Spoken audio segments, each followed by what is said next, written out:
नमस्कार, मैं महेश चंद्र आज लेकर आया हूँ महाकवि बाणभट्ट विरचित कादम्बरी का उज्जयिनी वर्णन। आइए देखते हैं। पशुपति निवास प्रीत्या च गगन परिसर उल्लेखी शिखर मालेन कैलास गिरणा इव सुधासितेन प्रकार मंडलेन परिगता प्रकट संक सुक्ति मुक्ता प्रवाल मरकत मणि राशि भी चामी कर चूर्ण सिकता निकर निचित राया भी अगस्त्य परिपीत सलील सागर इव महाविपणि पथ उपशोभिता। तो उज्जैनी वर्णन में बताया गया है कि पशुपति निवास प्रीत्या, पशुपति किसको कहते हैं? भगवान शिव जी की निवास के प्रीत्या मैंने प्रीति को देखकर।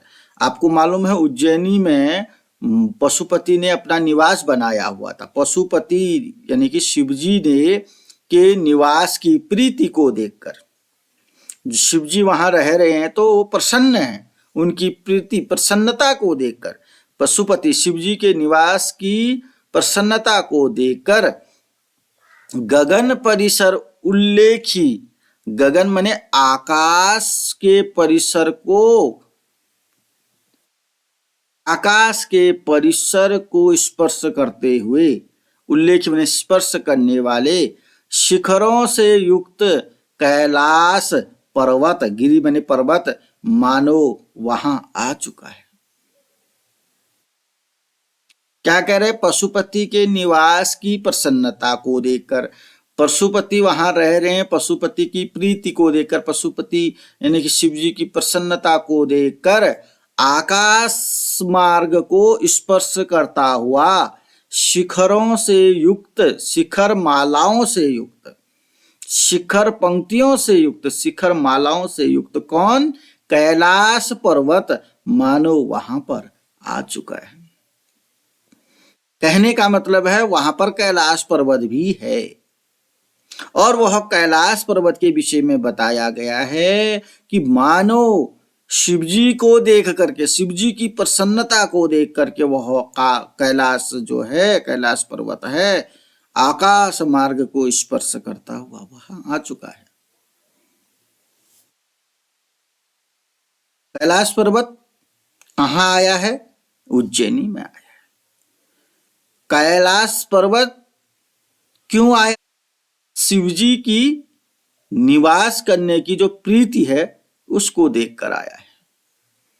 कैलाश पर्वत कैसा है? आकाश को स्पर्श करता हुआ है, यानी कि आकाश को स्पर्श करने का मतलब है गगन परिसर उल्लेखी का मतलब आकाश को स्पर्श करना। इसका मतलब है कि वो इतनी ऊंची चोटियां हैं उसकी, शिखर माला, शिखरों से युक्त है वो। ऐसा कैलाश पर्वत मानो वहां पर उस उज्जैनी में आ चुका है। तो यहां से यहां तक जो है हम बता चुके हैं। पशुपति की, शिवजी की प्रीति को देखकर, शिवजी की प्रसन्नता को देखकर आकाश मार्ग को स्पर्श करता हुआ शिखर मालाओं से युक्त मानो कैलाश पर्वत वहां पर आ चुका है। आगे देखते हैं। प्रकार मंडलेन परिगता, परिगता माने चारों ओर, परिगता माने चारों ओर, प्रकार मंडलेन माने शहर पना है, उस उज्जैनी के चारों ओर शहर पना है, अर्थात उस उज्जैनी के चारों ओर दीवार लगी हुई है। प्रकार मंडलेन परिगता, परिगता माने चारों ओर दीवार लगी है। अच्छा, जिस घर के चारों ओर दीवार लगेंगी तो इसका मतलब क्या होता है? थोड़ी बहुत वो घर सुरक्षित माना जाता है। वैसे ही उस उज्जैनी के चारों ओर प्रकार मंडलेन परिगता, उस उज्जैनी के चारों ओर दीवार लगी है। इससे पूर्व आपको बताया गया है कि उस उज्जैनी के चारों ओर समुद्र की यानी कि जल की खाई थी, इतना सुरक्षित था वो उज्जैनी। और फिर बता रहे हैं कि उसके चारों ओर क्या है? दीवाल है। प्रकार मंडलेन परिगता, परिगता मैंने चारों ओर दीवार लगी हुई है। किसके चारों ओर? उज्जैनी के। उज्जैनी के चारों ओर दीवार लगी है कहने का मतलब क्या है? वह उज्जैनी जो है बाह्य आक्रमणकारियों से सुरक्षित है।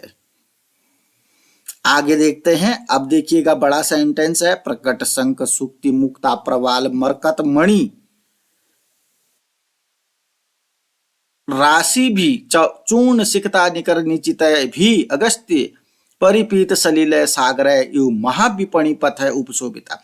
महाविपणी, महाविपणी का मतलब बाजार, विपणी माने बाजार, महा माने बड़े बड़े बाजार, वहां बड़े बड़े बाजार है। और पथ माने सड़कें, शोभिता माने शोभित हैं। अच्छा, वहां के बाजारों में जो सड़कें सुशोभित हैं, तो कैसे सुशोभित हैं? अगस्त्य परिपीत सलिल सागर, यहां से देखिएगा, अगस्त्य मुनि के द्वारा पान किए गए जल वाले, सलिल माने जल वाले समुद्र के समान वहां के बाजारों की सड़कें विस्तृत हैं। वहां जो उज्जैनी है वहां के बाजारों की सड़कें बहुत विस्तृत हैं, सुशोभित हैं। कैसे सुशोभित हैं? जैसे कि अगस्त्य मुनि के द्वारा, अगस्त्य शब्द दिखना चाहिए, अगस्त्य मुनि के द्वारा पिए गए जल वाले समुद्र के समान। जैसा समुद्र होता है ना विस्तृत, वैसे ही वहां के बाजारों की सड़कें विस्तृत हैं, अर्थात सुशोभित हैं। और कैसे जल की समुद्र, कैसे जल वाले समुद्र? जिस समुद्र के जल को अगस्त्य मुनि ने पिया था। अगस्त्य मुनि के द्वारा, जहां पर मेरा ये तीर जा रहा है वहीं पर आपकी नजरें भी होनी चाहिए, तभी ये समझ में आएगा। अगस्त्य मुनि है वो, अगस्त्य मुनि के द्वारा पिए गए जल वाले समुद्र के समान वहां के बाजारों की पथ है बने सड़कें, पथ बने रास्ता होता है, रास्ता ही बोल दीजिए, वहां के रास्ते, वहां की सड़कें उपशोभिता माने विस्तृत है या सुशोभित हैं। वहां की सड़कें कैसे सुशोभित हैं? सागर के समान सुशोभित हैं। कैसे विस्तृत हैं? सागर के समान विस्तृत हैं। सागर के बारे में क्या लिखा गया है? अगस्त्य मुनि के द्वारा पिए गए जल वाले समुद्र के समान वहां के बाजारों की सड़कें सुशोभित हैं। चलिए आगे देखते हैं। चूर्ण सिकता निकर निचित, चूर्ण मने चूर्ण, सिकता मने सोने का, सोने के चूर्ण बिछे हुए हैं। वहां के बाजारों में सोने के चूर्ण बिछे हुए हैं। धूलियां, धूल जिसको कहते हैं, वहां के बाजारों में सोने की धूलियां बिछी हुई हैं। अर्थात सोना का धूलियां तो बिछी नहीं होंगी, तो कभी ने अपनी बात रख दी है, कभी ने अपनी कल्पना रख दी। अर्थात वहां का बाजार इतना सुंदर लग रहा है कि जैसे कि वहां सोने का चूर्ण बिछा हुआ है। वहां के बाजारों में चूर्ण सिकता निकर निचित राया, वहां के बाजारों में सोने का चूर्ण बिछा हुआ है।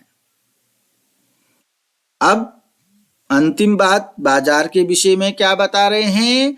प्रकट शंख, शंख है वहां पर, शंख जानते होंगे आप, शंख जहां पर भी रख दिया जाए कितना सुंदर लगता है।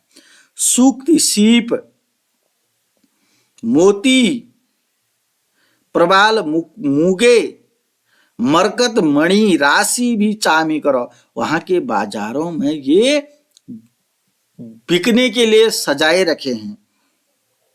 मतलब वहां के बाजारों में क्या बिकने के लिए रखे हैं? शंख रखे हैं, सूक्ति रखते हैं, सीप, सूक्ति माने सीप, मुक्ता माने मोती, प्रबाल माने मूंगे, ये मरकत मणि, वहां मरकत मणि, राशि भी का मतलब पुंज रखे हैं। एक शंख नहीं, शंखों का पुंज रखा है हुआ है वहां पर। एक सीपी नहीं, सीपियों का पुंज रखा हुआ है। मोती एक नहीं, मोतियों का पुंज रखा हुआ है। प्रवाल एक नहीं, यानी कि मूंगों का पुंज रखा हुआ, मरकत मणियों का पुंज रखा हुआ है। कहाँ पर रखा हुआ? वहां के बाजारों में रखा हुआ है। क्यों रखा है? बेचने के लिए रखा गया है। अर्थात वहां के बाजार बहुत ही सुंदर, बहुत ही सुशोभित लग रहे हैं। जब दिवाली का समय आता है तो मार्केट बाजार सजा रहता है, तो यहाँ का बाजार जो है हमेशा सजा रखा है। तो बाजार कैसे सजा है? सोने का चूर्ण लगा हुआ है, सोने का चूर्ण बिछा रखा है। और कैसा है? शंख लगे, शंखों का बाजार है, सीपियों का बाजार है, मोतियों का बाजार है, मूंगों का बाजार है, मरकत मणियों का बाजार है। इसलिए वह बाजार बहुत ही सुशोभित लग रहा है, बहुत अच्छा लग रहा है। और वह बाजार की सड़कें कैसी हैं? समुद्र के समान विस्तृत हैं, समुद्र के समान सुशोभित हैं। और समुद्र के बारे में लिखा है, अगस्त्य मुनि के द्वारा पान किए गए जल के समान समुद्र है। अगस्त्य मुनि के द्वारा पान किए गए जल के समान समुद्र वाले ऐसे समुद्र की तरह वहां के बाजारों की सड़कें सुशोभित हैं। अर्थात वहां के बाजारों की सड़कें विस्तृत हैं, फैली हुई हैं। तो एक बार पुनः पशुपति के निवास करने की प्रीति को देखकर आकाश मार्ग को स्पर्श करता हुआ शिखर मालाओं से युक्त कैलाश पर्वत मानो वहां आया हो। वहां उज्जैनी के चारों ओर जो है दीवार लगी है। उज्जैनी के बाजारों में शंख, सीपी, मोती, मूंगे और मरकत मणियों के पुंज बिछे हुए हैं। वहां के बाजारों में सोने का चूर्ण, सोने की धूली बिछी हुई है। अगस्त्य मुनि के द्वारा पिए गए जल वाले समुद्र के समान वहां के बाजारों की सड़कें विस्तृत हैं। अर्थात वहां के बाजारों के सड़क सुशोभित हैं। तो ये आपके सम्मुख मैंने इतना गद्यांश रखा। इसका संदर्भ आपको आना चाहिए, इसका प्रसंग आना चाहिए। इसकी व्याख्या के लिए आप अगर मेरी बात समझ में कम आई हो तो इस अनुवाद को भी देख सकते हैं। आपको एक एक शब्द पर विचार करना चाहिए, तब जाकर के ये कादंबरी नामक जो जटिल गद्यांश में लिखी गई पुस्तक है समझ में आ जाएगी। अगर आपने चैनल को सब्सक्राइब नहीं किया तो सब्सक्राइब करेंगे, वीडियो पसंद आती है तो लाइक करेंगे, कमेंट करेंगे और अपने प्रत्येक दोस्त के साथ इसको शेयर करेंगे। धन्यवाद, नमस्कार।